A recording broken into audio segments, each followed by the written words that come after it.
Chosen one. Listen, heaven has stopped the noise for a moment, so you could hear this clearly. You are standing at the end of a long divine audit, a season where every hidden tear, every act of faith, every quiet decision to stay pure when compromise was easier, has been recorded. Heaven has reviewed your life in silence. And the verdict is ready. The result isn't failure, it's approval. Your file in the courts of heaven is stamped, completed, verified, approved. What looked like delay was divine accounting. You weren't being ignored, you were being weighed, measured, and proven faithful. The books have been balanced, and heaven has decided you passed. Imagine it a celestial table covered in scrolls of light. Angels move across the pages, reading the record of your endurance. There are markings of when you cried out, but still trusted. Of when you gave, even when it hurt. Of when you loved those who mocked you. Every line proves the same conclusion. You didn't quit. There was once a chosen one named Arlen. He spent years serving quietly, giving from what little he had. No spotlight, no recognition. He kept telling God, "I'm doing all I can. Why does it still feel empty?" One night, when his rent was due and his cupboards bare, a message came. An old seed he'd planted years before had multiplied into a blessing he could no longer count. It wasn't luck, it was divine settlement. His audit had closed. His reward was released. Maybe you've been in Arlen's place waiting, tired, asking why your obedience seems to cost more than it returns. Hear this truth: the silence you felt was not punishment, it was review. The accountant of heaven was checking every ledger line of your faith, every time you said yes when no one clapped. He was adding value to your spiritual balance sheet. The Word of God speaks clearly about this divine transaction. As spoken in the book of Deuteronomy, chapter 8, verse 18, "But remember the Lord your God, for it is He who gives you the ability to produce wealth and confirms His covenant with you forever." That is what's happening right now. God isn't just blessing you, He's confirming His covenant with you. You are moving from testing to funding, from lack to legacy. The very power to generate abundance, to build, to plant, to create, is being awakened in you. Look deeper. Heaven's funding doesn't always begin with money. It begins with momentum. God funds vision with clarity, funds calling with confirmation, and funds purpose with supernatural endurance. When you suddenly find strength to keep building what others have abandoned, that's heaven's first deposit. When the right people start finding you instead of you chasing them, that's interest growing on your obedience. See yourself standing before a treasury of light. The door opens not with a code, but with your faith. Inside are provisions labeled with your name, strategies, helpers, favor, restoration, each one marked, released at maturity, and today, that maturity has arrived. It's no coincidence you're hearing this now. You've crossed an invisible line. The audit of your wilderness season is finished. Heaven's funding is not delayed, it's dispatched. Every area of life that felt dry will begin to show growth again, not by your might, but by divine release. So take a breath. Let it settle in your spirit. The waiting wasn't wasted. Every unseen act of trust became currency in heaven.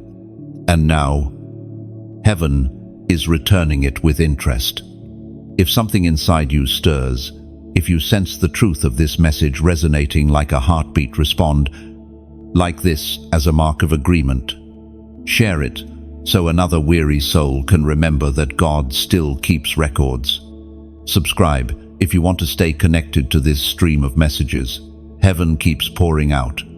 Then, as a prophetic act of faith, comment below the number 777, the number of divine completion, and write, "My audit is complete. My funding begins now." And say it once, not for others to read, but for heaven to hear, because this is the moment your ledger turns from waiting to receiving. You have passed the test. The treasurer of heaven has opened his vault, and from this moment forward, your life is funded not by man, but by God himself. This isn't imagination, it's transaction. Something invisible just shifted in your favor. The divine signature is already on your story, and the flow has begun. Walk boldly now, because what was once withheld is now being delivered into your hands, stamped with eternal confirmation. You survived the refining fire, though at times it didn't feel like survival at all. There were nights when your prayers felt like ashes, falling back onto your face instead of rising to heaven. Yet here, you are not burned, but forged, not destroyed. But defined. When gold is placed into fire, it screams without words. It melts, reshapes, and releases what does not belong. That was you. You were being purified, not punished. The pressure that surrounded you was never meant to crush you. It was designed to clarify you. What others saw as loss, heaven saw as transformation. Do you remember those moments when everything seemed stripped away?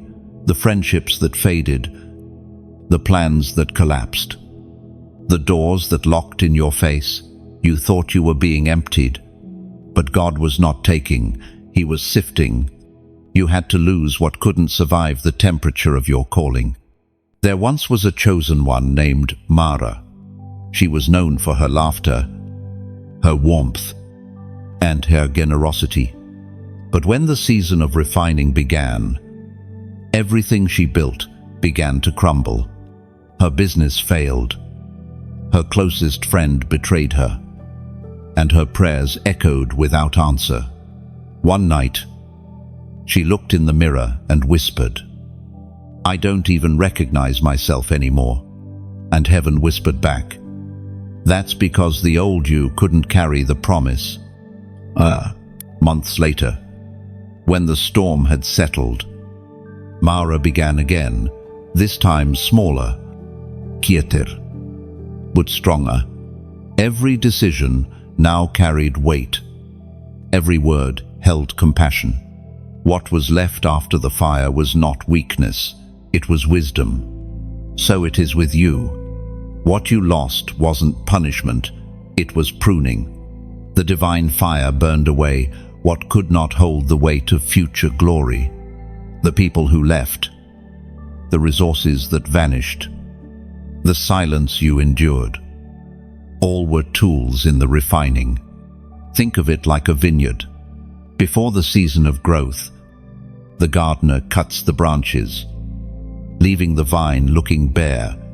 But it's in that barrenness that strength is built, hidden beneath the soil. The roots deepen, reaching for unseen water. You are that vine. The surface may look stripped, but underneath, your foundation is anchoring into the eternal. Heaven's system works opposite to the world's. The world rewards quick results. Heaven rewards endurance. You weren't late, you were becoming ready. The refining fire doesn't rush because it knows that endurance creates authenticity.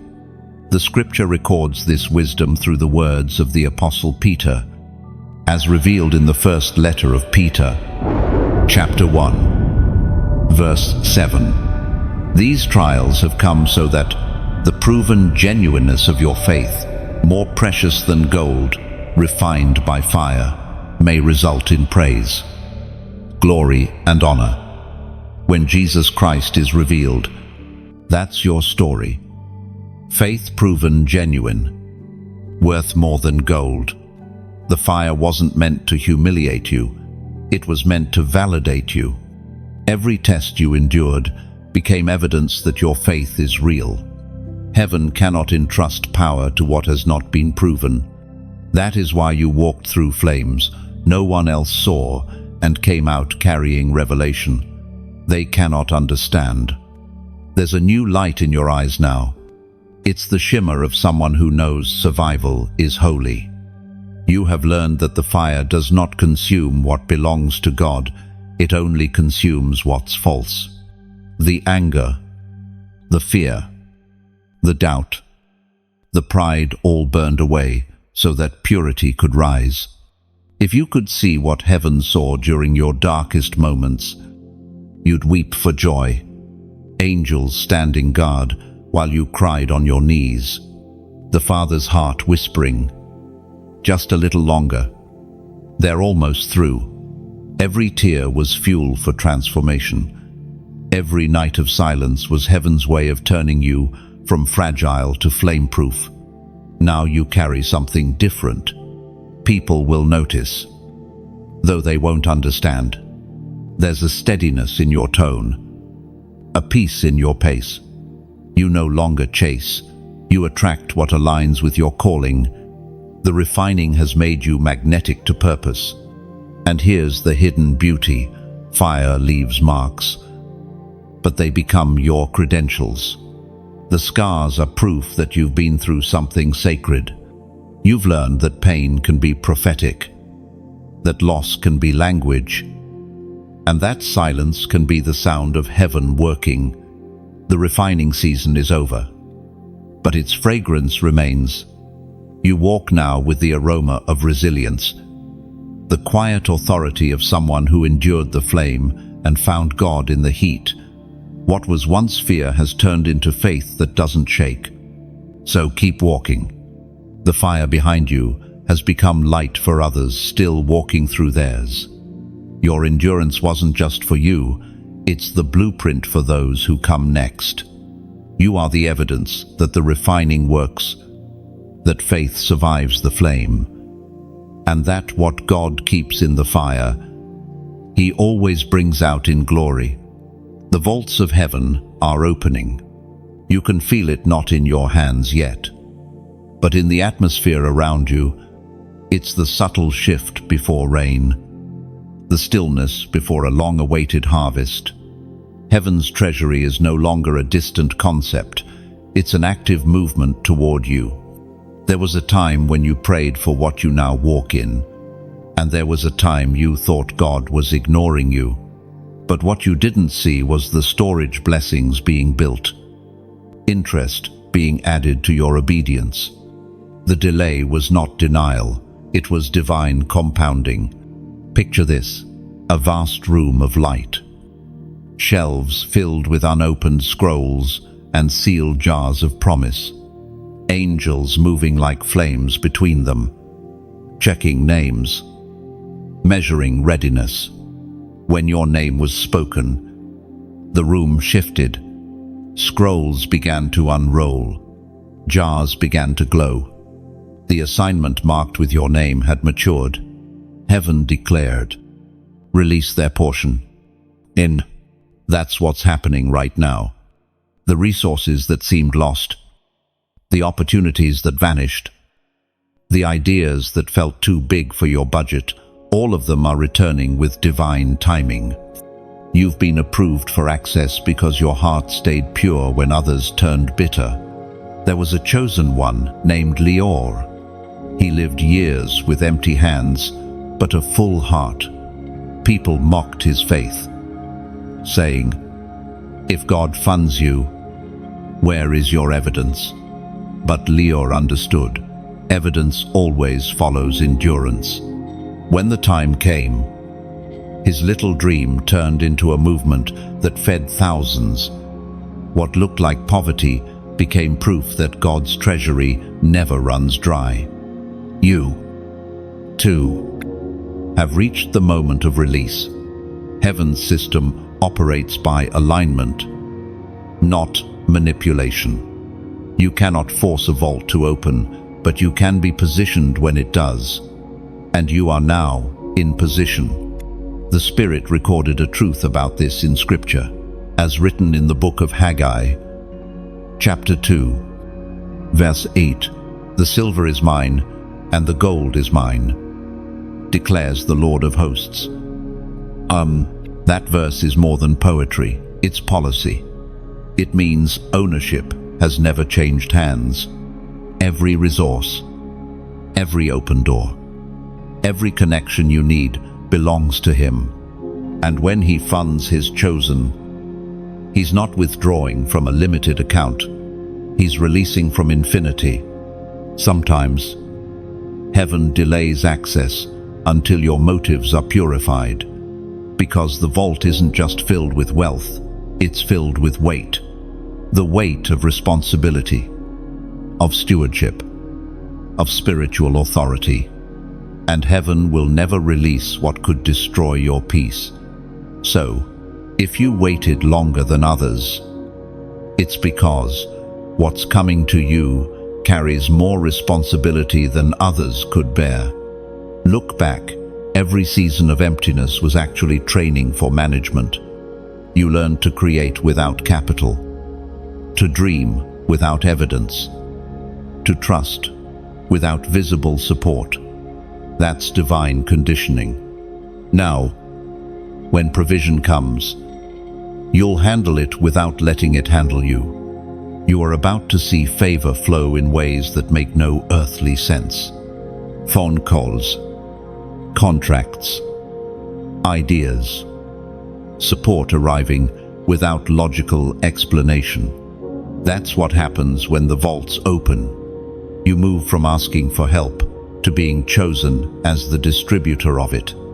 Heaven's currency flows best through hands that remember what lack felt like.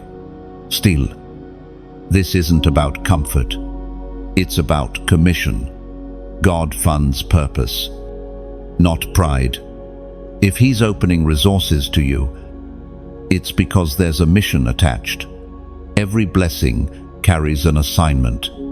The question is no longer if you'll be provided for, but what you'll do with the provision. Think of the vaults like rivers. If they stop flowing, they stagnate.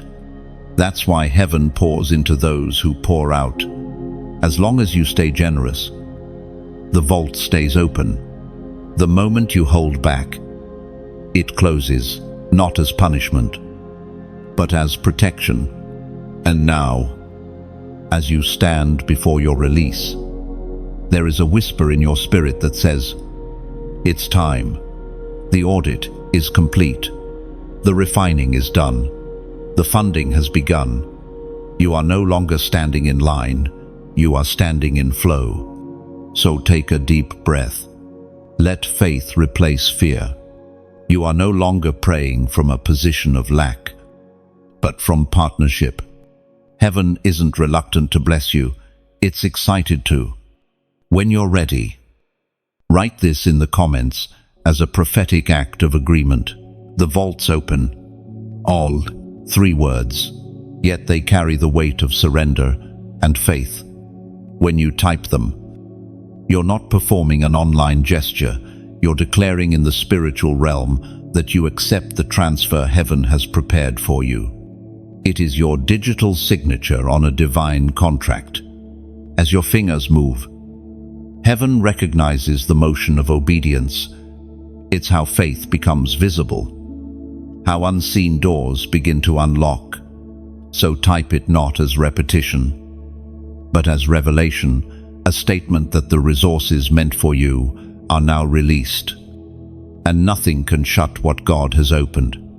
There is a quiet transition happening inside you, one that no one can see. Yet heaven recognizes instantly. You are being shifted from scarcity into stewardship. It feels unfamiliar because for so long you've lived in survival mode, making do with little, stretching what wasn't meant to stretch, praying over bills, rationing hope. But now, God is teaching you how to manage what is coming, not just to endure what is missing. Scarcity was your training ground. Stewardship is your graduation. Scarcity taught you discipline. Stewardship will teach you purpose. When you had little, you learned to value every blessing. When you have much, you must learn to multiply it with wisdom. This is where heaven's funding takes a new form. It's no longer about receiving, it's about handling what you receive with grace. Some people think abundance is easy. It isn't. Abondance requiert structure, humility, and spiritual alertness. Because when blessings grow, distractions grow too. And the same hands that hold promise must also be trained to protect it. There's a story about a chosen one named Sarah.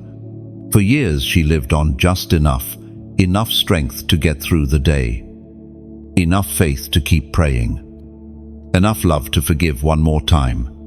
Then suddenly, everything changed. Her business blossomed, her influence spread, and her resources multiplied. Yet with increase came new pressure. People demanded more. Time became scarce again. But for different reasons. Sarah realized that abundance is not a reward. It's an assignment. She went back to prayer and asked, "Lord, how do I carry what you've given without losing my peace?" And the answer came softly, "Hold it the way you once held faith, carefully, reverently, and with open hands." That is stewardship. It's not about control. It's about consecration. God doesn't bless to impress. He blesses to entrust. Everything you receive carries the fingerprints of divine intention. The money, the opportunities, the favor, they all come with quiet instruction. Some blessings are meant to be planted, others to be shared, and some to be held until their season ripens. Wisdom is knowing which is which. Scarcity made you attentive. You learned how to listen. You learned to recognize the small nudges of the Spirit, when to pause, when to move, when to speak, when to stay silent. Those same instincts will now guide your stewardship, because managing divine provision requires the same faith that once helped you survive divine silence. According to what is revealed in the book of Proverbs, chapter 3, verse 9, honor the Lord with your wealth, with the first fruits of all your increase. That's the foundation of stewardship honor. The moment you forget who gave it, you begin to lose it. But when you remember that every gift flows from grace, even prosperity becomes worship. Think of your new season like a garden. Scarcity was the plowing, the breaking of the soil, the removing of stones. Stewardship is the planting. The seeds of generosity you sow now will grow into trees that others will sit under. You are not merely being blessed, you are being positioned to bless. But there's another truth. Stewardship doesn't only apply to resources, it also applies to emotions, relationships, and influence. What you say now carries more weight. What you touch multiplies. The way you handle correction, success, or praise determines how long the flow remains. God is not only funding your work, He's funding your character. You are stepping into a new rhythm, one that replaces anxiety with assurance. You no longer wake up wondering if you'll make it. You wake up asking, "How can I manage this wisely?" That's how you know the shift has begun. And even though you may not see the full picture yet, heaven already calls you trustworthy. The hands that once trembled from lack now carry the authority of stewardship. What you're holding isn't fragile, it's sacred. Every resource that enters your life now is a divine test wrapped in favor. This is the moment where you learn that faith isn't only for surviving the storm, it's for managing the calm that follows. Scarcity taught you how to pray. Stewardship will teach you how to lead. You are crossing that invisible bridge right now.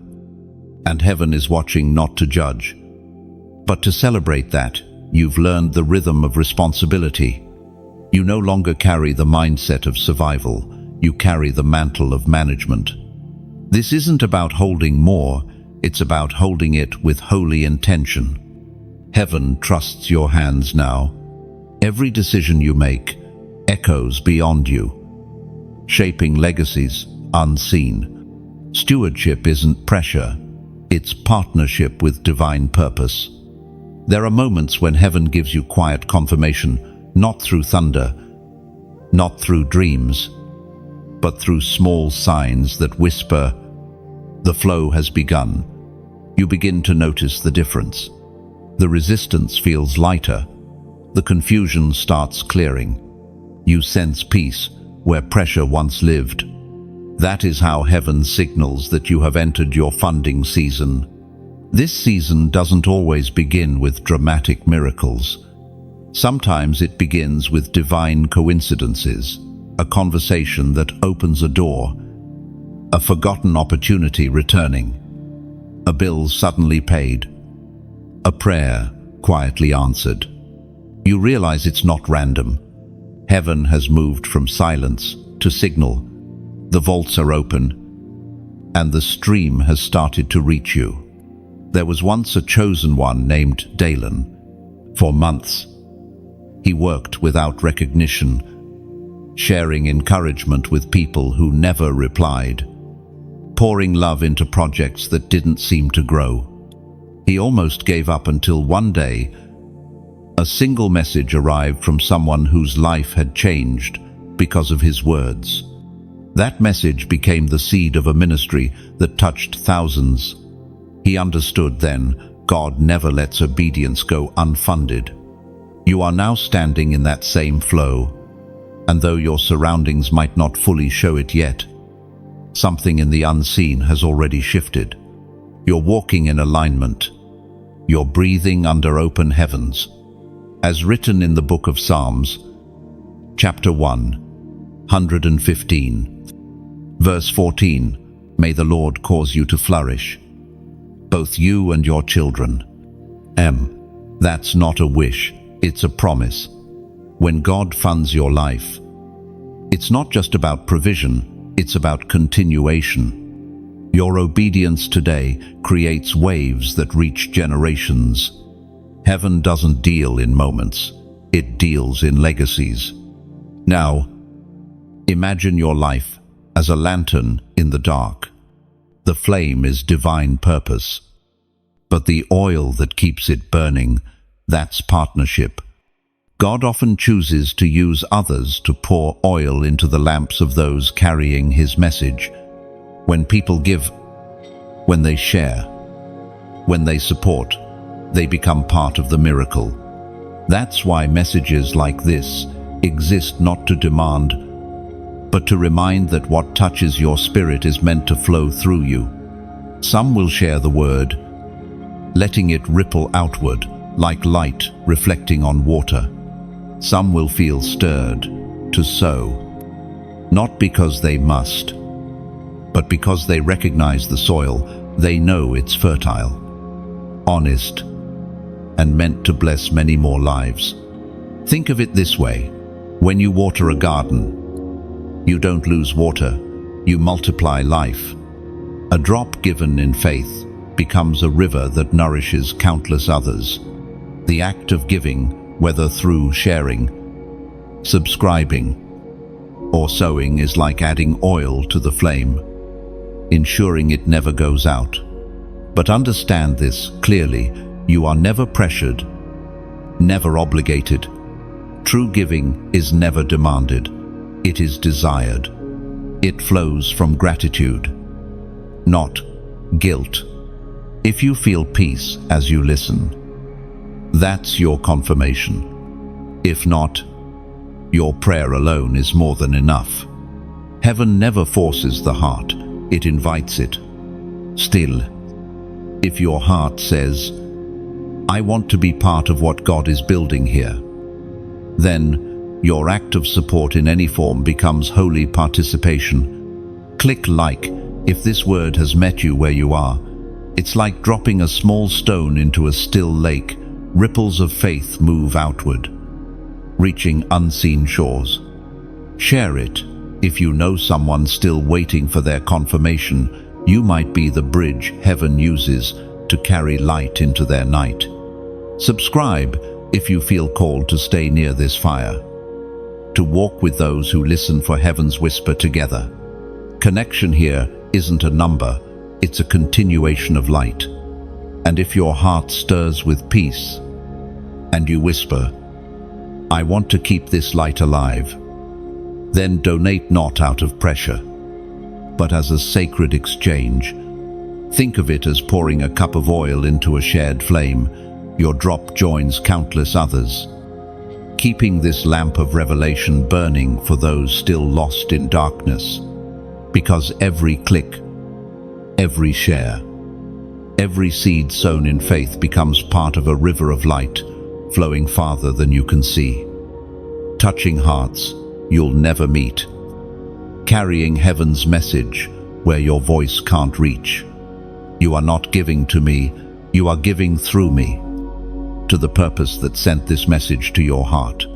Heaven sees your faith, not the amount. The oil you pour out will always return, multiplied. The signs are clear now. The flow has started. The gates are open, and you are part of this divine exchange. There is a sacred economy in heaven, one that doesn't trade with coins or currency, but with obedience. Every time you say yes to what God asks, even when it costs you comfort, something moves in the unseen. You have just made a transaction in the kingdom. This is what it means to hold the currency of obedience. It cannot be counterfeited, and it never loses value. When heaven funds your life, it doesn't look for talent first. It looks for trust. It measures how quickly you respond when the whisper comes. You've noticed how everything shifts when you obey quickly. Doors open faster. Peace settles deeper. Even the resistance you once feared starts to respect your movement, because obedience sends a signal into the spiritual realm. This one listens. There was a chosen one named Neria. She was not the loudest or the most gifted, but she had one quality that drew heaven's attention. She obeyed without hesitation. When God told her to move to a new city, she went, though she had nothing waiting there. Within months, she found divine connections, provision, and purpose. Looking back, she said, "I didn't need to see the path, I just needed to trust the voice." None. That's how obedience works. It never gives you the whole picture. It gives you the next step. The miracle doesn't happen before you move. It happens because you moved. Sometimes obedience feels small, sending a message of encouragement, forgiving someone quietly, starting what you've been delaying. But in the kingdom, small obedience is never small in impact. Each act becomes like a seed planted in eternity, growing beyond your sight. The Word of God speaks with clarity about this divine principle, as recorded in the book of Joshua, chapter 1, verse 8. Keep this book of the law always on your lips. Meditate on it day and night, so that you may be careful to do everything written in it. Then you will be prosperous and successful. Notice the order, not prosperity, then obedience, but obedience. Then, prosperity. Heaven's funding system is built on that sequence. When you act on what you've been shown, the blessing, already prepared, begins to locate you. Think of obedience like a key made of light. Every time you obey, another door swings open in the spirit. Some doors lead to resources, others to revelation. But each one brings you closer to the version of yourself God saw before the world began.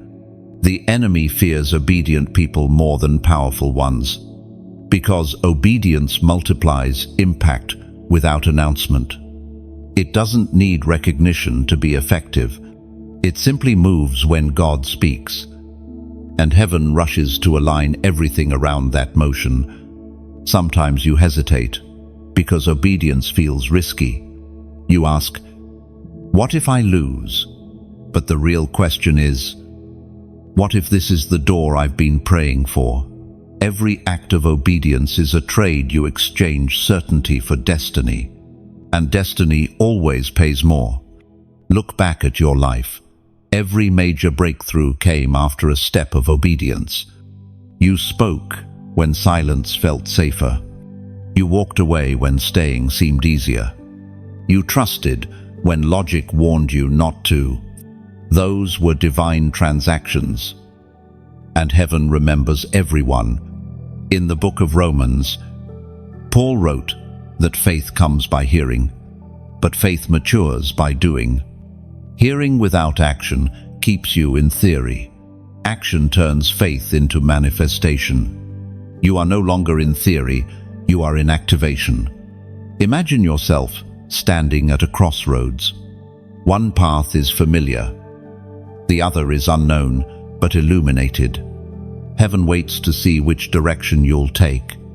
The path of obedience doesn't always promise comfort, but it guarantees covering. Every obedient step is protected territory. You are now being called to operate in that rhythm, quick response, deep trust. God isn't asking for perfection, He's asking for alignment. Because when your yes matches His timing, heaven releases what has been held. So, as this word reaches your heart, consider what He's been nudging you about. Maybe it's time to start, to forgive, to apply, to speak, to give, to rest. Whatever it is, obedience will turn that whisper into a doorway. And when you feel that inner confirmation, that stirring of "this is for me," leave your mark below. Comment 888 as your symbol of new beginnings, divine order, and infinite obedience. The number 888 is more than a symbol. It represents the rhythm of heaven, endless renewal, cycles of grace that never run dry. 3/8, the Trinity of resurrection, restoration, and readiness. It declares that what begins in obedience will never end in loss. Write it not as routine, but as revelation. When you type it, imagine your spirit signing a covenant of trust. Heaven reads your motion as agreement. Let that number stand for this moment, the one where you choose alignment over anxiety, calling over comfort, because every act of obedience, every sign of faith, tells heaven, I am ready to move, and I will not turn back. You have spent years learning how to ask, but this is the season where you will learn how to receive. There is a holy difference between begging and receiving. One is rooted in desperation, the other in trust. You are stepping out of desperation now. You have already been approved by heaven's system, and the flow is being redirected toward you. This next chapter of your journey isn't about pleading for what you already have access to. It's about recognizing that the door is open and walking through it with confidence. The atmosphere around you has changed, not because the world shifted, but because your faith matured. In the old season, your prayers were cries from the valley. You prayed as if God had forgotten. You begged for signs, for proof, for reminders. Yet heaven never ignored you. God was building the kind of faith that doesn't panic when things are quiet. You were learning how to hold your peace while the promise was still invisible. Now the silence is breaking. You no longer have to knock until your knuckles bleed. The door you once prayed for is unlocked. What was withheld wasn't punishment, it was protection. God waited until your heart could carry the blessing without turning it into an idol. There once was a chosen one named Micah. He prayed for a breakthrough for years, finances, direction, restoration. He felt forgotten until one day, a thought entered his spirit. Stop asking for what's already yours. That day, he changed his prayer. Instead of asking for provision, he began to thank God for access. Within weeks, what was held up began to flow. It wasn't because he prayed harder, it was because he prayed differently. That's what this moment is for you. No more begging. No more frantic requests. God has already signed the release. The funds, the people, the opportunities they've been assigned to your name. You are not fighting for them anymore, you're preparing to manage them. It's written in the scriptures to remind you of this truth. The voice of Jesus in the Gospel of Matthew teaches, chapter 6, verse 33, "Seek first the kingdom of God and his righteousness, and all these things will be added unto you." End 1. Do you see the order? When your focus shifts from survival to seeking, the supply follows naturally. It's not manipulation, it's alignment.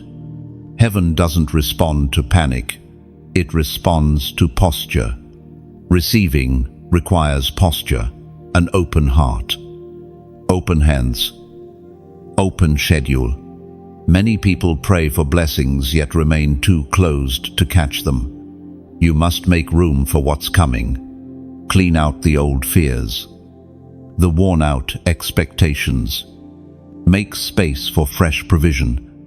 Imagine standing under a waterfall. If you clench your fists, the water only splashes off your skin. But if you lift your hands, you catch it. You feel it.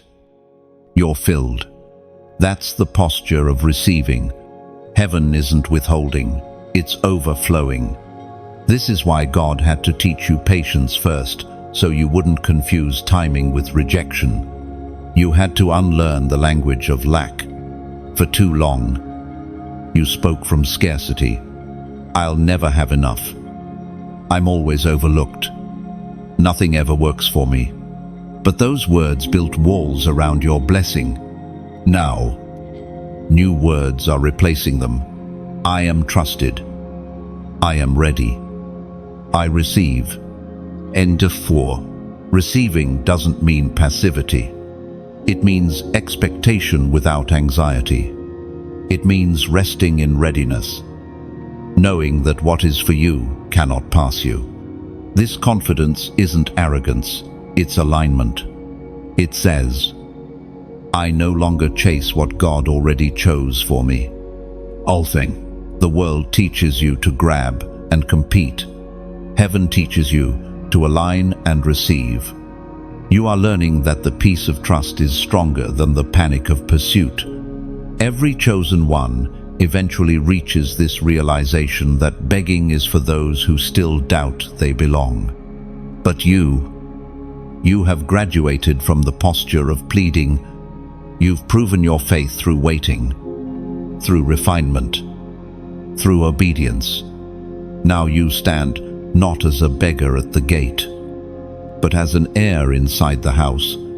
Take a quiet moment and let that truth sink in. You are not chasing favor anymore.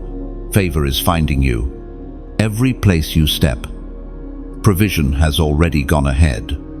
You don't have to manipulate outcomes or prove your worth. The Father knows what you need before you ask. This shift will change how you pray, how you work, and how you live. You will move with calm authority, speak with measured grace, and carry peace that silences confusion. People around you will sense it. They'll wonder what changed. And you'll smile knowing it wasn't a formula. It was faith. Your life from here forward will reflect this new rhythm. No more begging, only receiving. No more fear, only flow. The same hands that once trembled in waiting now carry what they once prayed for. Heaven's delivery is not coming soon. It has already begun. There are shifts happening in the unseen realms that you cannot measure by your current circumstances. What once felt delayed is now being transferred. The divine ledger is rebalancing, and the transfer of wealth has already begun. This is not about luxury, it is about legacy.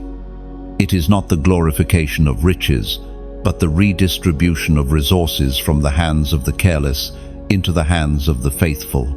When God moves wealth, He doesn't just move numbers, He moves assignments. Resources follow righteousness. Heaven does not transfer abundance to impress the world, but to equip those ready to build what glorifies Him. And you, chosen one, have been selected for this trust.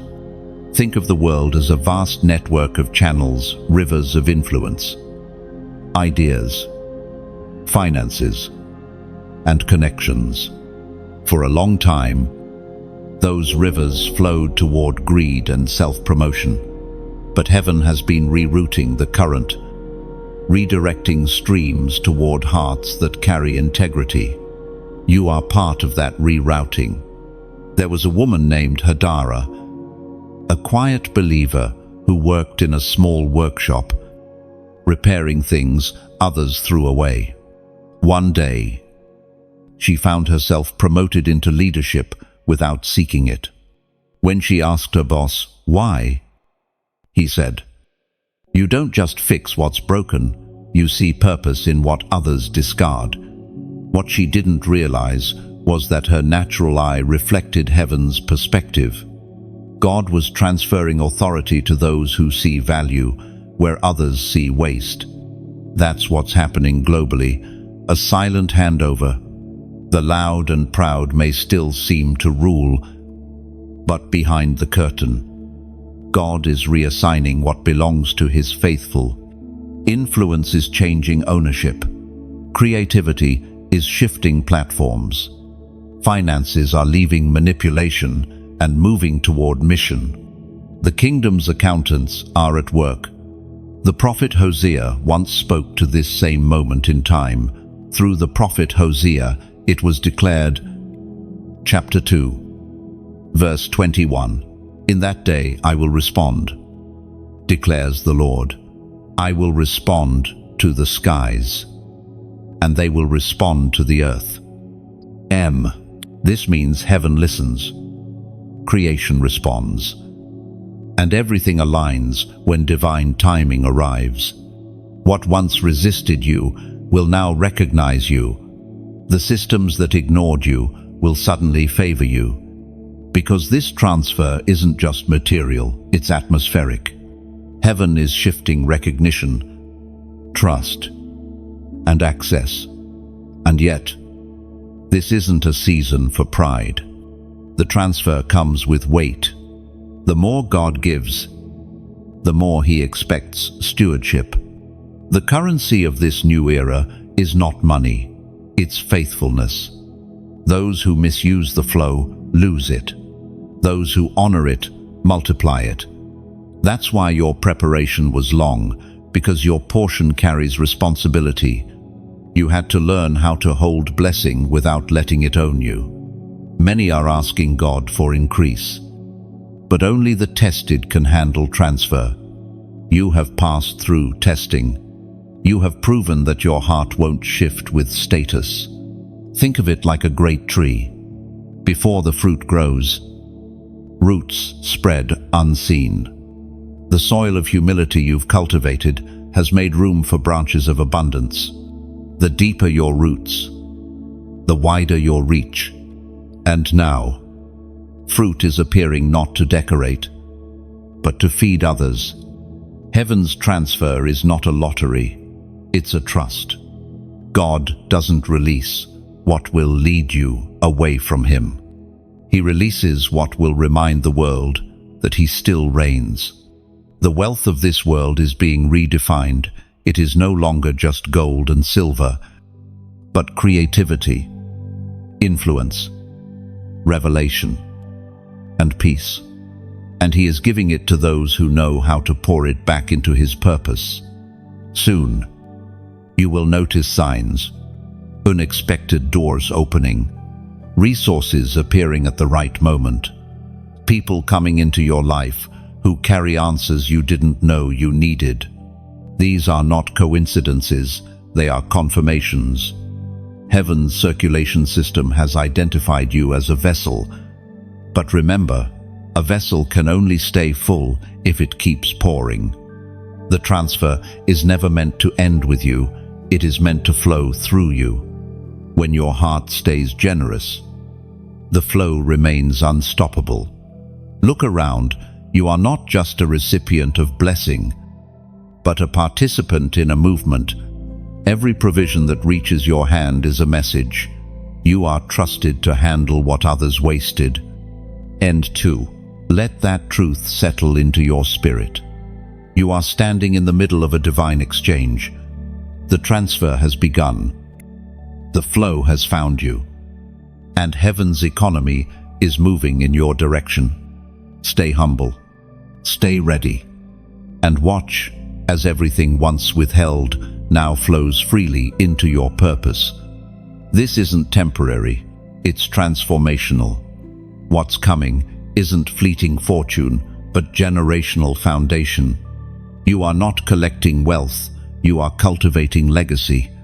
The kingdom advances through your open hands and steadfast heart.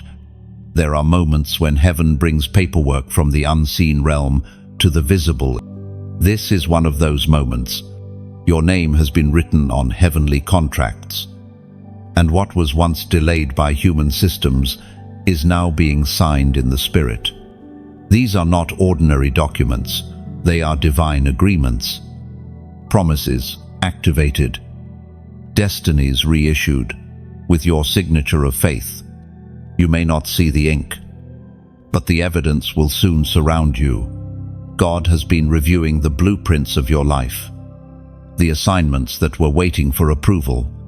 He is not rewriting your story, He is reactivating what was paused. Every unfulfilled word, every buried promise, every dream you thought had expired, heaven has reopened the file. There once was a man named Oren who had a calling to create safe places for others. Years passed, and nothing seemed to unfold. Then one night, he dreamt of a parchment sealed with his initials. When he awoke, something inside him whispered, "The contract has been renewed." Within weeks, opportunities began to find him again, not because something new was written, but because what had been dormant was now awake. That's what's happening for you. The spiritual realm has revisited your record. The season of dormancy has ended, and the agreements you once prayed over are being stamped with divine approval. It is written as a reminder of this sacred transaction. The letter to the Hebrews reminds us. Chapter 10, verse 23. Let us hold unswervingly to the hope we profess, for He who promised is faithful. When heaven writes your name, it doesn't fade. When God makes a promise, time cannot erase it. The enemy tried to convince you that your contract expired, that you had missed your moment. But divine contracts don't expire, they mature. Some promises needed time to develop your capacity to hold them. Others waited for the right alignment of people, place, and purpose. Now, the alignment has arrived. Heaven's ink never dries without completion. Angels have been dispatched to deliver notifications to your life, confirmation, emails in the Spirit, bearing heaven's logo of authenticity, faithfulness fulfilled. Your signature is not written with pen, but with belief. Every time you say, "I still trust you," it's another stroke of faith on your document. Every act of perseverance adds a clause of protection. Every moment you choose obedience over fear renews the contract's validity. Some of your prayers were never denied. They were simply filed under pending maturity. Heaven was ensuring that the answer would not arrive prematurely. But now, the timeline has reached fulfillment. The scrolls are being unsealed. Imagine this, a courtroom of light, walls made of brilliance, a table set with scrolls glowing gold. An angel reads your name, and as it echoes, your contract rises from the stack. The judge of all creation looks at your record and says, "Approved. Release what belongs to them." There. That release comes in many forms: wisdom, peace, connections, opportunities. Some will receive resources, others revelation, but all will receive renewal. The contract ensures not just blessing but back pay. What was withheld by time will be repaid by acceleration. But with every divine signature comes responsibility. Heaven doesn't send contracts without clauses. You are called to walk in integrity, to stay aligned with the truth that activated this moment. The more faithful you remain, the more clauses of favor are unlocked. This is your hour of confirmation. You will see promises chase you down. Calls will come without your asking. Projects once stalled will suddenly reopen. It will feel effortless, but it's not coincidence, it's covenant.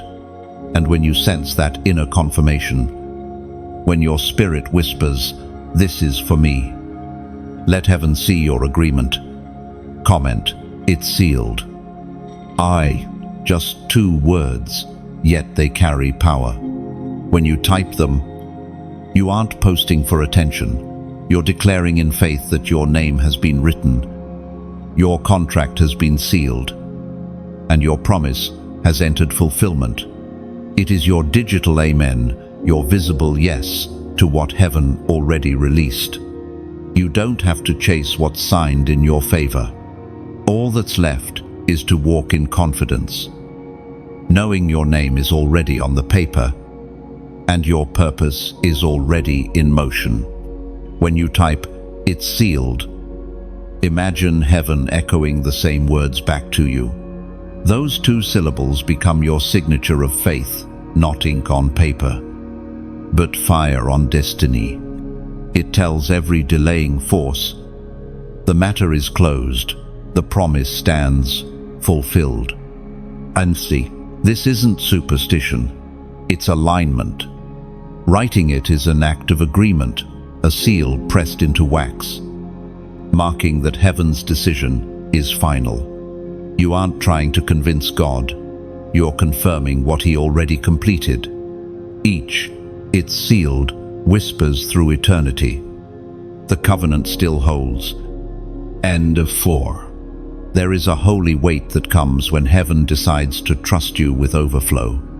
The air around you begins to feel charged, not with fear, but with purpose. You have moved from waiting for provision to walking as one who carries it. You are now a steward of miraculous overflow, not because you chased abundance, but because you proved faithful in famine. Overflow is not an accident. It is heaven's way of saying, you can be trusted with more. It arrives quietly, like dew on the morning grass. One day you wake up, and what once felt like emptiness now feels like expansion. Peace flows easier. Ideas come faster. Help finds you instead of you searching for it. There was a chosen one named Leora. She had known struggle for years, working tirelessly, giving quietly, helping others even when her own cup felt dry. Then one morning, something shifted. Opportunities began appearing without warning. Support came from unexpected places, and doors opened with effortless grace. At first, she was afraid it wouldn't last, but the Spirit whispered, "This isn't temporary blessing, it's permanent overflow." She realized that overflow isn't about how much you hold, it's about how freely you pour. Overflow must move.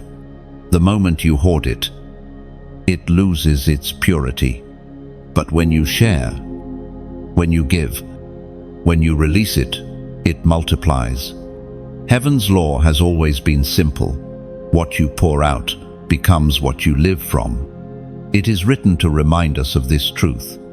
Paul wrote to the Corinthians these words, chapter 9, verse 8, "And God is able to bless you abundantly, so that in all things, at all times, having all that you need, you will abound in every good work." Overflow isn't just a reward, it's a resource for divine work. You are not meant to hold it all, you are meant to distribute it wisely. When you release what you carry, it becomes seed for another miracle. Think of your life like a great river. The headwaters begin in heaven, pure and full. As the river flows, it gathers speed, carving follies, feeding trees, shaping landscapes.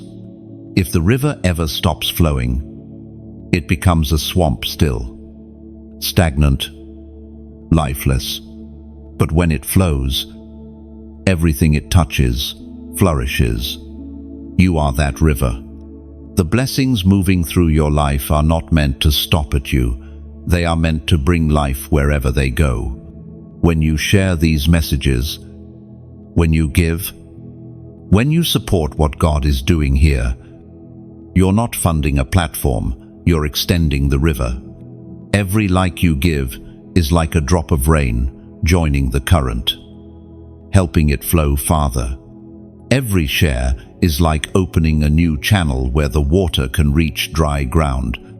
Every subscribe is a decision to stay near the river's source, so you can keep receiving fresh water when others go thirsty. And if you ever feel led to donate, do it. Not out of duty, but out of delight. Think of it like planting a tree beside this river. Your seed becomes shade for someone else's journey. Every act of generosity adds beauty to the landscape of faith. No one is watching to see what you'll give. Heaven doesn't measure the size of the offering, but the sincerity behind it. If you give a little, heaven multiplies it. If you can't give today, your prayer, your presence, your sharing, they are offerings too. In this kingdom, generosity is never forced, it's invited. It's the joy of being part of something eternal. Remember this, miracles don't just happen in silence, they happen in unity. Every gesture of support, big or small, becomes part of the echo that heaven uses to touch more hearts. You are not giving to a voice, you are giving through it, helping light reach corners that darkness once claimed. So if this message nourishes you, let your response be your own expression of gratitude. Like this message, if it has poured peace into you, share it with someone still searching for proof that God provides. Subscribe to stay connected to this river of renewal. And if your heart says yes, donate as an act of worship, not as payment. but as participation in the miracle, because in this river, every drop matters. Every gift becomes another ripple of grace moving outward. Together, we're building streams that feed souls, restore hope, and water seeds of destiny. Overflow isn't meant to be kept, it's meant to be continued. You are not at the end of the blessing, you are standing in its beginning. Keep the river moving, keep the oil flowing, and watch how heaven never lets the generous run dry. When everything around you begins to shake, and systems you once trusted start to fail, you will discover one truth that never shifts God's credit, never fails. The currency of heaven doesn't depend on earthly markets, on approvals, or on timing set by men. It is rooted in eternity, sustained by a king whose accounts never run empty. There are times when your plans collapse, your savings disappear, and your safety nets seem to tear all at once. You may ask, how can I stand when everything is falling apart? And heaven answers softly, you were never standing on numbers, you were standing on promises. Oh, God's economy runs on faith. When the world system shakes, His remains steady. He funds peace when others purchase panic. He releases ideas when doors of opportunity are closed. When the earthly banks say, no, heaven's treasury whispers, approved. End of. There was once a man named Eliam. He lost his job unexpectedly after years of faithful service. The fear of uncertainty crept in, and bills began to pile up. But instead of despair, he turned to prayer. Each morning he declared, God, you are my source, not my salary. Within weeks, an idea stirred in his mind, small, simple, but clear. He started a service that met people's needs with compassion and skill. That single spark grew into a thriving business that not only provided for him, but blessed others. Eliam learned that divine credit never defaults. This truth stretches far beyond money. God's credit covers every area of your life: strength, creativity, favor, opportunity, wisdom. When you run low, He renews the balance. Every prayer, every step of faith is like a withdrawal from heaven's endless account of grace. The scriptures speak directly to this unshakable supply. Paul assured the Philippians with these words, chapter 4, verse 19, and my God will supply all your needs according to His riches in glory by Christ Jesus. The key word there is all. Not some, not what fits within your logic. All. God's provision is not piecemeal, it is complete. He funds dreams, sustains faith, and underwrites the cost of your calling. When you walk in purpose, you walk under an open account. The world measures credit by performance and repayment. Heaven measures it by relationship and trust. You are not a borrower in the kingdom, you are a partner. Every act of obedience is a signature of trust that keeps your account active. Think of it like a divine credit line. Every time you believe, your limit increases. Every time you obey, your interest compounds in favor. Every time you give thanks, the account is refreshed. You can never overdraft when your trust is anchored in Him. Even in seasons when you feel empty, His balance remains full. He doesn't calculate based on your worthiness, but on His faithfulness. That is why people of faith continue to rise in times of famine. Their source is not tied to the soil beneath their feet, but to the skies above them. The ancient prophet Nahum once declared that the Lord is good, a stronghold in the day of trouble. That word still stands. When systems crumble, His storehouse remains stocked. When opportunities dry up, He sends rain in places you least expect. Picture it, a marketplace where all stalls have closed, lights dimmed, and merchants gone home. Yet one shop still shines, its door open, its shelves full. That is the storehouse of heaven. While others see scarcity, you walk in and find abundance waiting, because God's credit doesn't expire when circumstances do. Many of the things you thought you lost were simply shifted into a higher account. Heaven was holding them until your character was ready to manage them. What seems withheld is often just accruing interest in the Spirit. When it's released, it comes multiplied, pressed down, running over. This understanding frees you from anxiety. You stop comparing, competing, and panicking. You begin to rest not in what you have, but in who backs you. And once that peace settles, everything else starts aligning. Remember, divine credit is not earned by striving, it's maintained by trust. As long as your faith remains active, your provision remains secure. The moment you rest in His sufficiency, you discover the truth. Lack was never your real problem. Fear was.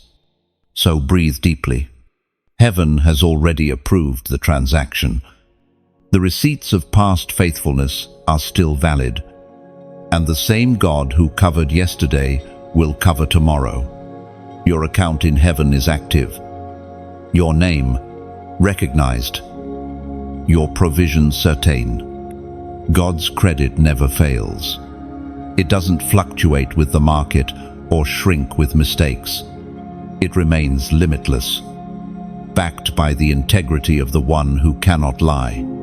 You are not forgotten, you are funded. Not someday, not soon now.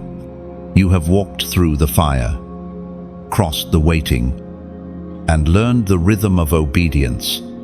Now heaven promotes you to a higher role, not just as a receiver, but as a kingdom builder. You are no longer one who waits for miracles. You are one through whom miracles flow. The blessings once meant only to sustain you are now multiplying to sustain others. The mantle of building has been placed on your shoulders. This isn't a crown of pride, but of purpose. God funds builders, people who take what is given and shape it into something eternal. You have been chosen to create, to establish, to rebuild what was broken, and to plant what will feed generations. The world may not understand this calling. It may still see you as the one who struggled, the one who lacked, but heaven sees differently. Heaven calls you an architect of hope, a carrier of divine blueprints. The instructions you're receiving now, the ideas, the visions, the sudden bursts of creativity, they're not imagination, they're assignments. There once was a chosen one named Azael. For years, he worked quietly as a craftsman, carving wood and repairing doors. He didn't realize that every piece he restored was training for something greater. One day, he felt a nudge to start building homes for widows in his village. He had no funds, no support, just obedience. When he started with one door, the flow began. Materials were donated. People joined. And what started as one home became a community. He learned what you're learning now. Heaven funds what builds His kingdom. You are in that same moment. God isn't just blessing you, He's recruiting you. You are part of His rebuilding project on earth. The broken systems, the forgotten people, the neglected dreams, He's sending you there as a restorer. Through the prophet Haggai, the promise was given.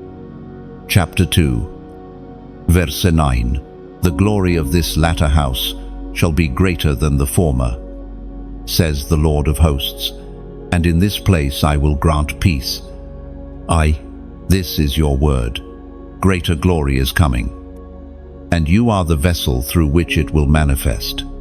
The house you build, whether it's a family, a ministry, a business, a movement, will carry more peace, more strength, and more influence than anything before it. Building requires trust, and trust requires faith. Sometimes God gives you a vision without the full provision, but don't let that discourage you. He never shows you the plan unless the resources are already on the way. The supplies are traveling toward your obedience. Think of yourself as a bridge. Heaven sends resources across your faith to reach the earth. The stronger your structure, your integrity, your prayer life, your humility, the heavier the blessing God can send through you. Weak bridges collapse under weight, but strong ones carry entire communities. You are that strong bridge. The Spirit is expanding your influence. Your words will begin to carry weight in rooms you once only dreamed of entering.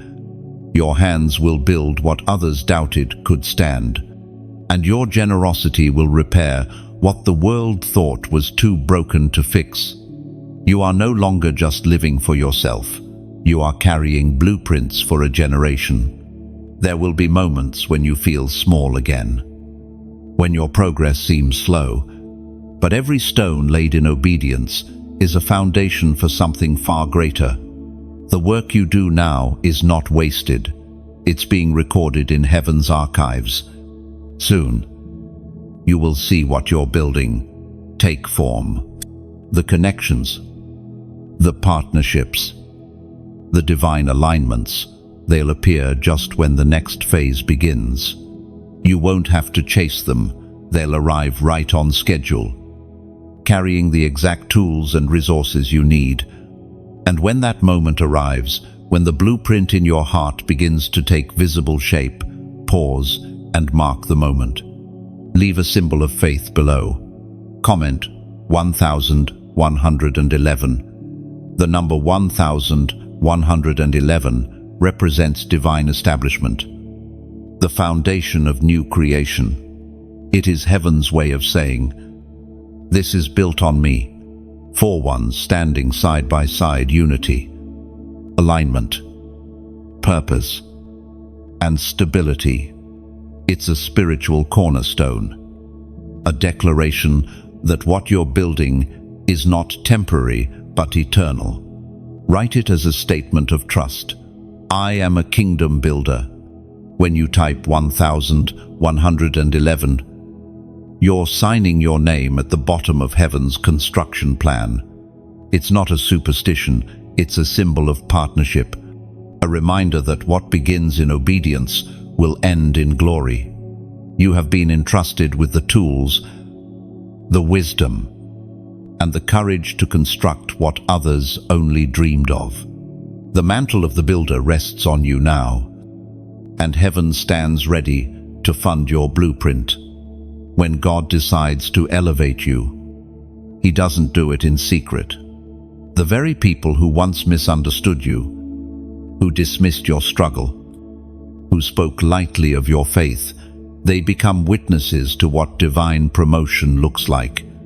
This is the season where your enemies are forced to watch your elevation, not as revenge, but as revelation. For a long time, you walked quietly through seasons of misunderstanding. People judged your silence as weakness, your humility as passivity, your process as punishment. But heaven saw what they could not. Every rejection was a recalibration. Every delay was an alignment. The stage was being built behind the curtain. And now, the curtain is finally lifting. There was once a woman named Tirzah. She lived in a small village, known for her kindness, but overlooked for her calling. Her prayers were whispered, her tears unseen. Yet, in that hidden place, God was forming her character like clay on the potter's wheel. When the time came, the same voices that once mocked her were the ones quoting her words. Her story became a testimony of how God turns obscurity into influence. That is what happens when heaven promotes you. The same soil that buried you becomes the platform that raises you. It is written to remind you of this mystery. From David's Psalm we are reminded, chapter 23, verse 5, "You prepare a table before me in the presence of my enemies. You anoint my head with oil, my cup overflows." Oh, this verse has always been about vindication with grace. God does not lift you up to humiliate others, but to demonstrate His faithfulness. Your elevation is not an act of revenge, it's an act of revelation. It shows that obedience works, that endurance pays, and that faith never returns void. But make no mistake, elevation is not easy. It brings visibility, and visibility brings scrutiny. The higher you rise, the more clearly you are seen. Some will applaud, others will question, and yet, both responses are part of the divine narrative. You are not being elevated for comfort, but for clarity. Your life will now reveal what happens when someone refuses to quit. Think of elevation as light rising over a valley. The sun doesn't ask permission to shine. It simply fulfills its nature, and when it rises, shadows retreat, not because the sun fights them, but because its presence alone makes darkness disappear. You are that sunrise. You don't have to prove your worth. Your consistency has already done that. There is beauty in how God chooses to display vindication. He doesn't need your defense, He becomes it. Those who once questioned your value will find themselves quoting your wisdom. Those who turn their backs will one day face your influence. And when they do, respond not with pride, but with peace. Because true elevation is never arrogant, it's anchored. Elevation also tests your posture. Can you stay humble when you finally stand high? Can you still serve when you no longer need validation? The same grace that lifted you must now guide you. What made you rise will keep you standing: humility, faith, and gratitude. The anointing on your life attracts both light and weight. Oil carries fragrance, but it also carries pressure. It means your presence will now shift atmospheres. When you speak, things will move. When you act, others will notice. Not because you demanded attention, but because heaven's signature now rests visibly on you. There will be moments when the memory of your pain meets the reality of your promise. You may find yourself overwhelmed, remembering the nights you almost gave up. But in those moments, thank God, quietly, because He turned every hidden tear into the currency of your testimony. Even now, heaven is arranging situations where your story will be told not by you, but by those who once doubted you. They will say, "Something changed," but you will know the truth. Someone sustained me. So, walk gently in this new season. Speak less. Shine more. Let your results be your response. When people ask how you did it, tell them, "I didn't, He did." For the chosen ones, elevation is never random. It is always relational. You were raised not just to be seen, but to be sent as evidence of what obedience births. Your elevation is the answer to someone's doubt. Your story is the proof that endurance was worth it. And now, you stand not as one who seeks validation, but as one who carries confirmation. The table has been set, The oil has been poured. The cup overflows. Let those who once questioned your faith now witness your fruit. This is the chapter where heaven rewrites your reputation. There is a peace that comes when you finally stop chasing and start resting. You have entered the season of living funded by faith alone, a rhythm where trust replaces tension and grace becomes your daily currency. This is not idleness, it's alignment. You no longer strive to make things happen, you allow them to unfold in divine timing. Faith-funded living is not careless, it's careful. It listens before acting, waits before worrying, and believes before seeing. It's the kind of faith that no longer negotiates with fear. You've seen too much of God's faithfulness to doubt him now. There was a chosen one named Eliora, who once prayed constantly for control. She wanted plans, details, proof, anything to quiet her uncertainty. But after years of striving, she reached a point of exhaustion. One morning, she whispered, "God, I'm tired of steering. You drive." From that moment, the peace she'd been chasing found her. Opportunities began to appear, not because she planned harder, but because she released her grip. She learned that true faith doesn't manipulate outcomes, it magnifies trust. This is the posture heaven is teaching you. You've moved from trying to trusting. You've discovered that faith is not an emergency button, it's a lifestyle. It means living as though God has already gone ahead, because he has. Faith-funded living also redefines provision. It's no longer about accumulation, but about assurance. You stop counting what's in your hand and start remembering who holds your tomorrow. You understand now that security doesn't come from savings, but from source. Scripture reveals this truth beautifully, as written in the Gospel of John, chapter 15, verse 7. If you remain in me, and my words remain in you, ask whatever you wish, and it will be done for you. This is not a blank check, it's a blueprint. Remaining in him is the condition, receiving from him is the consequence. When your heart beats in rhythm with heaven's will, your desires align with his design. Faith becomes the bridge that connects promise to manifestation. To live funded by faith is to walk without constant explanations. People around you may question your calm. They may ask how you remain stable when circumstances are uncertain.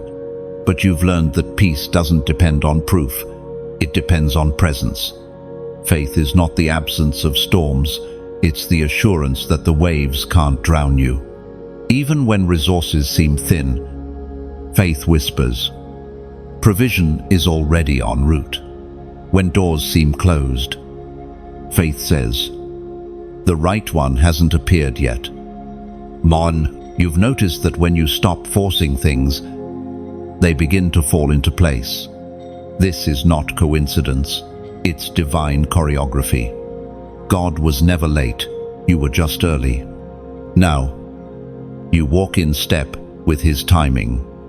Think of faith like wind filling a sail. The boat doesn't move because it pushes the water, it moves because it surrenders to the wind. Likewise, your life advances not through control, but through surrender. Faith doesn't demand to know the direction, it simply trusts the wind. There will be moments when faith feels fragile. You may face another waiting season or another closed door. But remember what you've already survived. If God funded your last season, he will sustain this one. Faith doesn't guarantee comfort, it guarantees consistency. Living funded by faith also changes your perspective on delay. What once looked like denial now feels like design. You start to realize that God's "not yet" is not rejection, it's refinement. He's not withholding, He's preparing. The delay is not a gap in blessing, but a gift of maturity. The world around you may still measure success by results, but you now measure it by rest. Your calm has become your testimony. Your trust is your wealth. You no longer panic when plans shift, because you know every detour still leads home. You are learning to hold each day lightly like a seed, not a possession. Faith-funded living doesn't hoard, it plants. It wakes each morning saying, "Whatever today requires, grace will supply." Oh, and grace always does. You are now walking in a quiet rhythm where prayer and peace flow together. No striving, no bargaining, no panic, only alignment. Every need finds its answer in time. Every question finds its peace in prayer. This is the way of the faithful, the rhythm of those who no longer chase proof but rest in promise. You are proof that living by faith is not fantasy, it's the highest form of freedom. Keep walking, steady and still. The same faith that carried you here will continue to fund your tomorrow. Heaven has never defaulted on a promise. And it won't start with you. You have walked through wilderness and wonder, and now you stand crowned. This is the moment heaven places upon your head what your endurance has earned: the mantle of wisdom, the weight of discernment, the authority to multiply what you carry. You have become the crowned investor, one entrusted to expand what God has deposited within you. This crown isn't made of gold or adorned with jewels. It's woven from moments of surrender, tears of trust, and victories won in silence. Every scar has become a gemstone, every trial a thread in its band. You wear it not for display, but for purpose, to show that divine investment never fails. There was a chosen one named Jonah, not the prophet, but a man of ordinary beginnings. He once chased every opportunity he could find, desperate to prove his worth. But the more he chased, the emptier he felt. Then one day, God whispered, "You are chasing coins when I'm offering crowns." Jonah stopped striving and began seeking. Slowly, his creativity turned to calling, and his labor turned to legacy. What he once used to survive, he now used to bless others. That is the power of the crowned investor. You no longer live to accumulate, you live to activate. What comes into your hands isn't ownership, it's assignment. You carry the wisdom to see beyond the moment, to plant in fields that will feed others long after you. Scripture describes this kind of divine stewardship. The wisdom of Proverbs teaches, chapter 11, verse 25, "A generous person will prosper. Whoever refreshes others will be refreshed." To refresh others is to open the wells within you. Every kind word, every seed of help, every act of generosity is water drawn from your crown, pure, healing, multiplying, and when you pour out, heaven pours back. Imagine your life as a vineyard on a hillside. Every vine is a relationship. Every cluster of fruit, a blessing waiting to be shared. The soil is rich because it has known both rain and drought. You have learned how to tend it, how to prune when needed, how to protect what is ripening. Now, the vineyard is full, and heaven says, "Share the wine." Oh, when you like this message, it's more than a click. It's a gentle touch of agreement. A quiet yes that waters the vine so more fruit can grow. When you share it, it's as though you pass the cup across the table to someone still thirsty for hope. If your heart feels drawn to subscribe, Think of it as walking back into the vineyard again and again. You're returning to the place where faith matures, where lessons grow sweeter over time. And if the Spirit stirs you to donate, see it not as parting with something, but planting something. Every seed becomes another vine on the hill. Some vines will bear fruit you'll never taste, but others will feed nations. Think of generosity as sunlight. It never asks payment, yet it nourishes everything it touches. When you give, whether it's attention, love, or resources, you become light in someone else's season of shade. So today, if peace stirs inside you, let your actions be poetry. Like as one drops water on the soil, share as one hands light to another traveler. Subscribe as one returning to the well for more. And if you choose to donate, do it like releasing a dove. It leaves your hands but never leaves your story. And when this word touches something deep inside you, leave a trace of that light. Comment softly below. As one carves their initials into the bark of a living tree, not for attention, but as a quiet witness that this moment reached your heart, because the vineyard of heaven thrives through open hearts. Every act, every gesture, every whisper of generosity writes new roots beneath the surface. You, crowned investor, are proof that what is given in love never dies. It multiplies, beautifies, and returns as fragrance in the wind of grace. Your crown shines not because of what you own, but because of what you release. Keep tending the vineyard. Keep sharing the light. Keep trusting the return. Heaven's investment through you will never run dry. And when doubt tries to whisper that you've given too much, remember, rivers don't dry by flowing, they thrive by moving.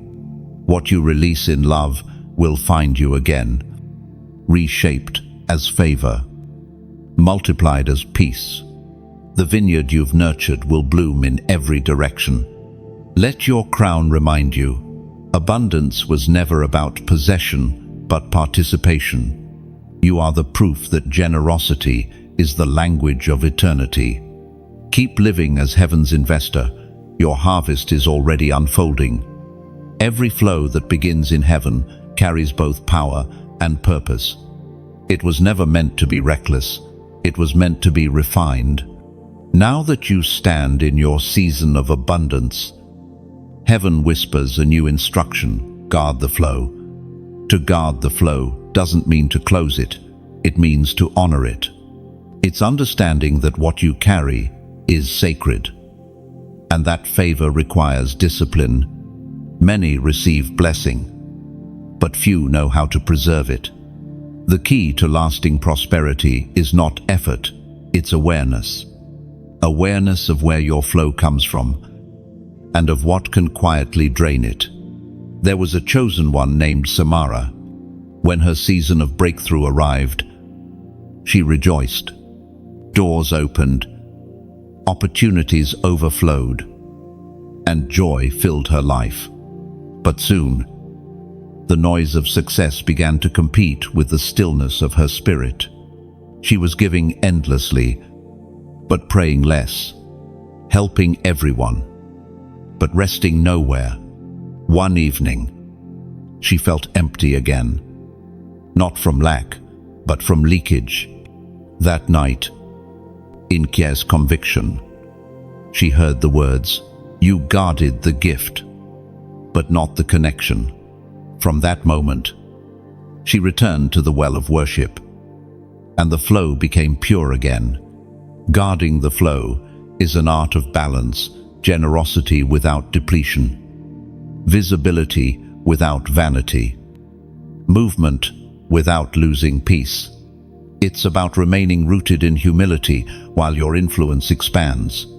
The scriptures describe this wisdom clearly, as written in the book of James, chapter 1. Verse 17. Every good and perfect gift is from above, coming down from the Father of lights, who does not change like shifting shadows. Every gift, every door, every success flows from a constant source. To protect the flow, you must stay connected to that constancy. The world changes. People shift. Attention fades, but the giver remains steady. The moment you start depending on outcomes more than on him, the stream begins to weaken. Think of the flow like a river through a garden. If you allow weeds of worry or pride to grow unchecked, they choke the current. But if you tend it daily, gratitude, prayer, stillness, the river stays clear, feeding everything it touches. Guarding also means learning when to say no.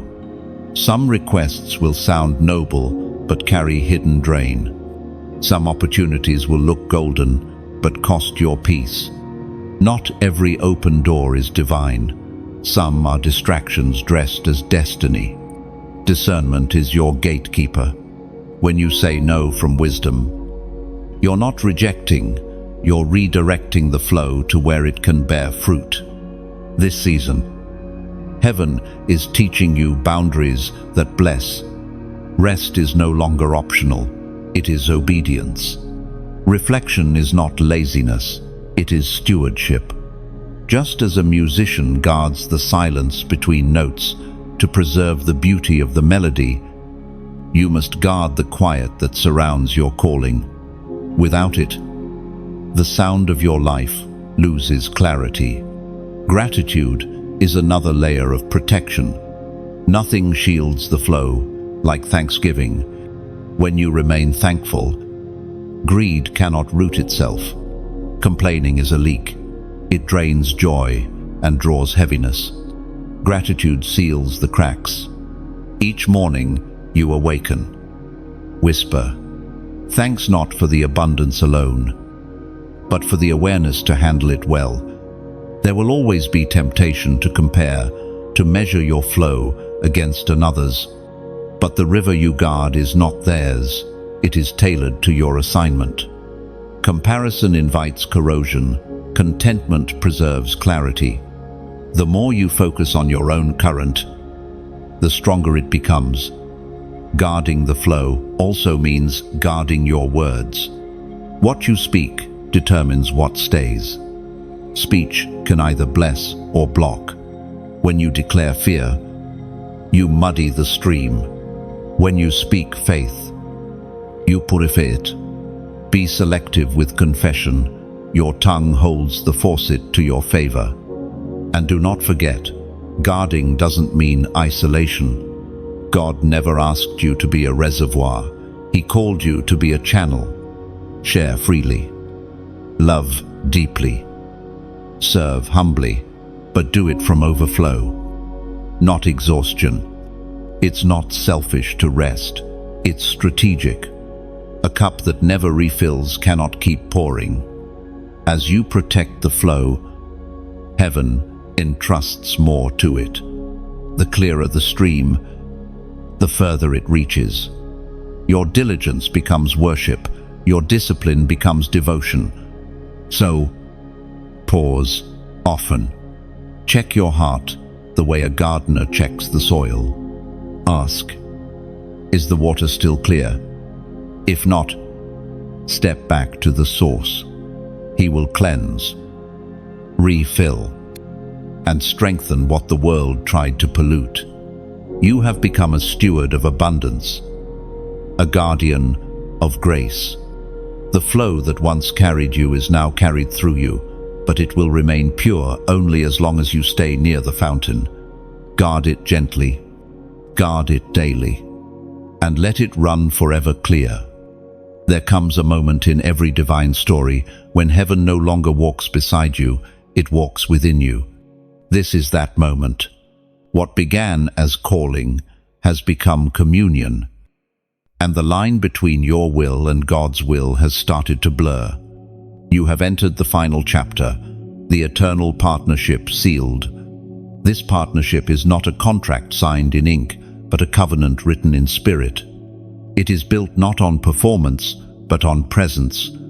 Heaven no longer sends provision to you, it flows through you. You have become the meeting point of the divine and the human, the visible vessel of invisible strength. There was a chosen one named Alon who, after years of praying for direction, one day stopped asking where to go. He said quietly, "God, wherever you walk, I'll just keep walking." In that surrender, he stopped striving. Miracles began to occur without announcement. Solutions appeared before the problem arrived. He realized the partnership was no longer about instruction, it was about intimacy. That's where you are now.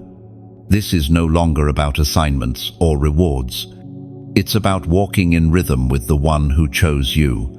When your heart moves, heaven feels it. When heaven speaks, your spirit understands it. This unity is not achieved, it's received. It's the byproduct of trust, cultivated through every trial, of love, refined through every loss. It is written to describe this eternal connection. The ancient scripture whispers through the first letter to the Corinthians, chapter 6, verse 17. But whoever is united with the Lord is one spirit with him. End of teen. One spirit. Not two. Negotiating. Not one commanding and one obeying, but oneness. This is the fulfillment of every test, every delay, every refining flame. You didn't just survive your journey, you synchronized with its source. Now, heaven no longer sends messages in fragments. It speaks through your peace, your intuition, your compassion. You have become fluent in divine language, silence, gratitude, surrender. Every breath is prayer. Every step is obedience. Every act of kindness is prophecy. Think of this partnership like a symphony. In the beginning, you were learning the notes, uncertain, hesitant, waiting for cues. But now, the conductor no longer needs to raise his hand. You know the rhythm by heart. Your life has become the music, and heaven plays through your hands. This partnership also changes how you see provision. You stop asking, "What will I receive?" and start asking, "What will flow through me today?" You realize that being trusted by God is greater than being blessed by Him. Blessing ends with gratitude. Trust begins with purpose. And in this trust, fear finds no home. Anxiety dissolves because you understand that nothing truly yours can be taken, and nothing lost was ever needed. You move through life like water flowing around obstacles, nourishing what's ready, never fighting gravity but working with it. That is divine rhythm. There will still be storms, but they won't shake you anymore. The partnership doesn't prevent pressure, it purifies perspective. You no longer pray for escape, you pray for endurance. Knowing even the storm is part of the shaping. The world may look at you and call it calm, but heaven calls it completion. You have become what you once prayed for, a vessel strong enough to hold both power and peace. The prophet once wrote that the glory of the Lord will cover the earth as the waters cover the sea. That prophecy lives in people like you, carriers of His presence, waves of His goodness. Wherever you go, the partnership expands. Heaven gains territory through your trust. You will start to notice small things differently, conversations that carry warmth, quiet nudges to help someone, peace settling where there used to be panic. These are signs that the partnership is active. You're no longer trying to bring heaven down, you're revealing that it's already here. And yet, this unity will always call for humility. To walk with God so closely requires remembering you are still human, finite, yet filled. The crown you wear is not for display, but for direction. It reflects light. It doesn't produce it. Keep bending low. Because glory flows downward. Your life will become a message others read, not through sermons or speeches, but through serenity. People will sense something different and not know why. That difference is the presence. Steady as sunrise, gentle as rain, unending as mercy. So, step forward quietly. The partnership is sealed. The flow is forever. You are no longer the one waiting for miracles. You have become the living proof of them. Walk in this union, not striving, not seeking, simply being. Heaven and you now move as one continuous breath, one heartbeat, one endless echo of divine faithfulness. You have reached the end, yet it feels more like a beginning. The journey that started with uncertainty has now become clarity. You are no longer reaching for promises, you are living inside them. The signs, the confirmations, the peace, they are proof that heaven's hand has never left you. The story continues beyond this moment, carried through your actions, your words, your quiet faith. You are part of a divine tapestry. Every decision, every gesture, every small act of courage, weaving light into the lives of others. This message wasn't sent to you by chance. It was entrusted to you for a reason. If this word has found you at the perfect time, let your heart respond freely. Like this message, not as reflex, but as reflection, a small ripple that keeps the river of grace flowing. Share it as one passes a torch in the night, spreading light further than you'll ever know. If your spirit feels at home here, subscribe, not as one following a voice, but as one returning to a well that never runs dry. Stay close to the current, where faith, peace, and purpose keep meeting. And if peace within you says, I want to give back, then donate with joy, not duty. Picture it as handing a cup of cool water to another traveler. Simple, sacred, sustaining. Your generosity becomes a stream that keeps this message reaching those still walking through deserts. Finally, leave your heart's imprint. Comment softly below. Even a few words can become footprints of light, guiding someone who reads them later to their own awakening. You are chosen, equipped, and seen. The flow hasn't ended. It has only found a new vessel. You